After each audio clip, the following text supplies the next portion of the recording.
everyone, welcome back to another episode of Garden State Growing. Once again, my name is Eric. Are you ready for part 2 of the garden tour? Well, nothing to be said, let's just get into it. Here are my beautiful beans, all growing. These are dragon's tongue. They are burgundy Alright guys, blues. don't mind me, I'm These just are sitting all back bush trying to beans, relax a so little they bit. will not And vine, I know I just kind but of they grow up in a speed nice little bush. Yes, they need to be weeded a little bit more, and maybe mulched a little bit more. And that's it. Oh, but I did plant those onion bulbs and those garlic bulbs in here, and they are starting to shoot up, as you can see, which looks little fantastic. Yeah, I'm really super excited for these onions and garlic to grow. Here I have a new 100-gallon that I put soil in, but I haven't planted anything in it. I have plans for this. It's leeks, and I'll show you the tray of leeks in a couple minutes.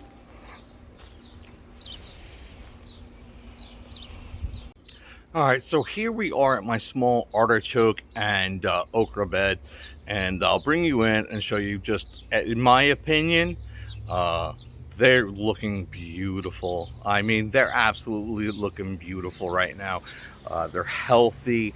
They love the conditions, the temperature, the humidity, the rain that we're getting. They're just absolutely loving it. It's very Mediterranean feeling right now, and they are looking luscious. So let's bring you in and take a look at that. I only planted 2 artichoke plants this year, but as you can see, they're looking beautiful. Yes, this bed needs to be weeded. It's okay. You know, I'll come back later, but you know what? If I just do this for 5 seconds right now, it'll make my job so much easier later on, especially for like something like this. Let's just get him out of here. And then I have my okra plants, and well, hold on. I'm trying to get you a picture of these flowers. Wow, they're just interesting looking. How close can I get? Wow. That is just a beautiful, and I think I'm just going to go teep, toot, toot, toot, and just touch them a little bit and see if that helps to pollinate them. I might actually come back with a paintbrush and give them all a little swirl. My carrot bed is just doing awful. I have seeded this bed twice this year, and the same method that I've used for the last couple years is just not working this year. The timing, I'm not sure. I'll try to figure it out and I'll let you guys know. I'm gonna take all of these planks off and just let the ones that are growing grow. And then over here we have my small little eggplant bed, and I only did plant one type this year. It's the Rosa Bianca. For a lot of different reasons, and I just felt like I wanted one really good eggplant, and I want to try it because I've never tried it before. Over here I have an amalgamation of some single onion bulbs that I spaced out about 4 to 5 inches apart, and then I do have my bunching onions that love growing, you know, between 10, 15, 20 plants right next to each other. They're just like scallions or green onions. These are the Southport white bunching onions, and I have the American flag leek back here. But then I have an entire tray of American flag leeks that are doing even better than the ones that I planted in the ground. That is what I think is going to go into that new 100-gallon planting pot, but you let me know. Now, the planting pot on the left that I already put the onions and the garlic and the green beans, that's Bertha. That is her name. But the one on the right that I haven't planted anything in yet, I haven't named her yet. So if you want to name her, put a comment in the description below, and if I like it, or if it's the only comment that's there, that's going to be her name. So now we are over to my tomato beds that I have finally had the opportunity to put them into the ground about 2 weeks ago. I think a week and a half ago. Yeah, probably a week and a half ago. And I'm going to bring you in and show you that right now. And yeah, there's 2 of these beds that are 4 by 12. So I get to put a decent amount in each one of these beds. Let's take a look and see how they're doing. Remember, I did not up pot or up transplant these to bigger containers. They went from seedling tray right into the ground when I started these about 3 months ago, and barely kept them alive and then put them into the garden. So this is not a story of what you should do. This is a story of don't do this or you're gonna have to stress out like me every day. So right away I'm looking at this bed and I'm seeing a lot of promise here. Yes, there are some plants like my subarctic plenty, which is funny that it is smaller, a lot smaller than most of my other tomato plants, but this one was such a heavy producer last year. Let me show you another heavy producer that's not doing so well this year. Right here we have the Florida Aid tomato. All right, now is that how you plant it? Florid Floridade, whatever. They are tiny. Now, I mean, you can just see right here, this one right here is the green zebra, twice as big as this one here. You see this one here, which is the, where's my tag? The Gilberti right here, twice as big as this one, which it was twice as big as this one. This was another perfect performer last year, top of my list. And then I have the sad little 40-day tomato that is just all diseased up, drying out, not looking good at all. I don't know what to do to get this thing to grow, to be honest with you. But the rest of my bed is basically a mix of most of all those plants. Now, I do have a question for some of you guys. Do you see this on my blueberry plant? All these red spots. I don't know what this is. Now, you know, I don't want to sound ignorant, but like I could probably Google this in 5 seconds, but I would love to hear from you guys and telling me what you guys think is wrong with this blueberry plant right now. Now, again, I have another one here that is it is just luscious and beautiful looking, but it produced almost no berries this year. And then we go on to my other tomato bed, and it's just more of the same. I'm not going to get too much into that anymore because we need to move on. I do have my world's hottest peppers bed, and all of these peppers are growing really good. They were really starting to look pale while they were still in their seedling trays, even though they were like bigger seedling trays. So I put them in the ground and they are looking good, even though, yes, I know this bed needs to be weeded. I will get to this either today, tomorrow, or this weekend, whenever I find an opportunity to get to it. So let's walk up the hill to, it's still like southeastern, but as you can see, it's around 6:15 right now. These beds have lost their sun. Real quick, this is the purple orach in the back right here. I did not plant this here this year. This was a leftover volunteer from last year. I went ahead and I replaced a lot of these other places that I had brassicas planted last year with peppers.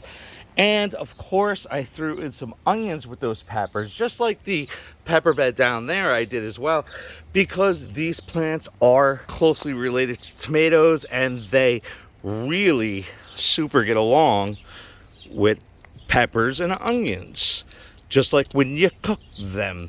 They're fantastic. Sorry, I'm just trying to put the stupid tag. Hold on. All right, sorry. I was just trying to put that stupid, tag back on that blew off in the wind, which I didn't anticipate that. And then we're gonna roll over to some white Vienna kohlrabi. If you don't know what kohlrabi is, I will let you know when they grow, and I will show you how to cook and eat them. I also have some more onions back there. I think I have some red onions. Yeah, ruby reds growing back there. Fantastic. Right over here, I have fenocchio. What's fenocchio? Fenocchio is fennel. It's anise. You can say it in a bunch of different ways, but it's a big bulbing type. I would consider it more like a celery that bulbs, but also on top, these are fantastic herbs that you could use in dishes like salmon. It gives it a kind of a black licorice flavor if you like that. I planted these about 6 inches apart as well, which they were recommended to do it like almost 18 inches, but I gotta push the limits a little bit. And again, some more ruby, or no, that's red beards bunchings that I put down. That's great. So now here we are in the southwest bed of the garden. As you can see, it's completely out of sun. And most of my plants are smaller, but these are plants that can tolerate partial shade, a lot less sun. They do not like the heat too much. They will go to bolt instead of producing a vegetable that you can eat. So that's why I had them. So I decided to plant them up here, which is a more cooler part of the yard. And of course, we're gonna walk on over to our strawberry bed, and I'll let you look at that real quick. And our asparagus bed. And I am going to bring you in for a closer look at this asparagus, because a lot of people do not realize that this is what asparagus is and how it grows and how you collect it and how you let it grow some more. So let's take a quick look at, there's nothing to look at the strawberries. I'm telling you, it's strawberry leaves. They were early strawberries. I got a bounty of them 2 months ago. They're done for the year. But let's look at the asparagus real quick. So here you go. This is what asparagus looks like when you let it overgrow. Well, Eric, why would you let it overgrow like that? Because I want you to look into this asparagus forest like you're an Ewok on Endor. No, seriously, look at these asparagus. It's actually an asparagus stalk like you're used to eating, except I have let it grow to the point where, you know that little floret that's at the top of your asparagus? Yeah, well, that blew up into a flower and got pollinated. And everywhere it got pollinated, it blew off these branches and grew higher and higher and higher into this gigantic bush. And I love every minute of it, because this year I was able to get 3 big bunches off of this, and it's the only second year I've had it. But I did plant these from crowns and not seeds, so I had to jump start a little bit. So actually, this is the second year that I've had it, and I got 3 big handfuls. Look at that big. Now, when this thing is like young and only gets about 8 inches where I'm willing to, take it, is super purple. Why am I letting it grow out like this? Why didn't I just harvest everything?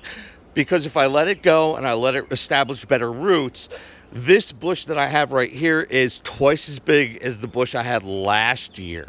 So next year, my asparagus harvest is going to be twice as much as I had this year, if everything goes okay. So real quick, we're gonna go up on top of my deck because I want you to see these potato plants. Now, I don't remember ever seeing, these were the store-bought potatoes that had sprouted eyes that I put in the ground. And I don't see evidence of anything super bad. Like, I don't see aphids, I don't see blight.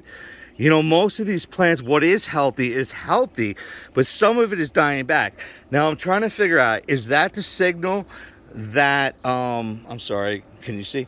Is that the signal that these things are going to be getting ready to harvest when everything dies back? Or is there some type of pest invasion that I don't know about or is slipping my mind or whatever? So I think it's just time. They've been in the ground for close to 90 days now. So we will see. Now let's move on to another plant I'm struggling with. Like, I don't even know what to say here, guys. This is my Alberta peach tree. And as you can see, it actually started to put out peaches. Oh my God. And it was doing like fantastic. And I don't know what happened. I don't know what happened. I mean, it looks like overnight it's pretty much gonna die. I mean, I might leave it for a month or 2 to see if anything comes back, but like, I can't figure it out. I don't see any disease. I don't see any pest damage. I don't see like any vine board and, borers or anything. Just these dried up little peaches, and all the leaves just like, they just wilted and fell off. overnight. I'm just, well, you know what? Life's too short to stress about shit. I'll buy another one. All right, guys, don't mind me. I'm just sitting back trying to relax a little bit. And I know I just kind of railroaded people through this video, but that's how it's going to have to be because there's just too much to explain to every part. So if you did like this video, hit the like button, hit the subscribe button, the bell ringy ding ding, and look out for part 3, which I'm going to edit next, and that's the next one that's going to be up. So I hope you look out for that, and I hope I see you on the next episode.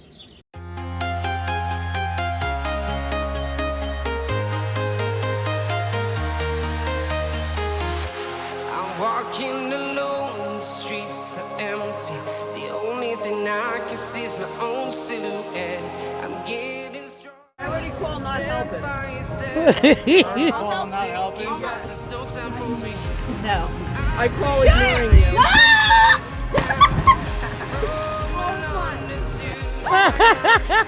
I've been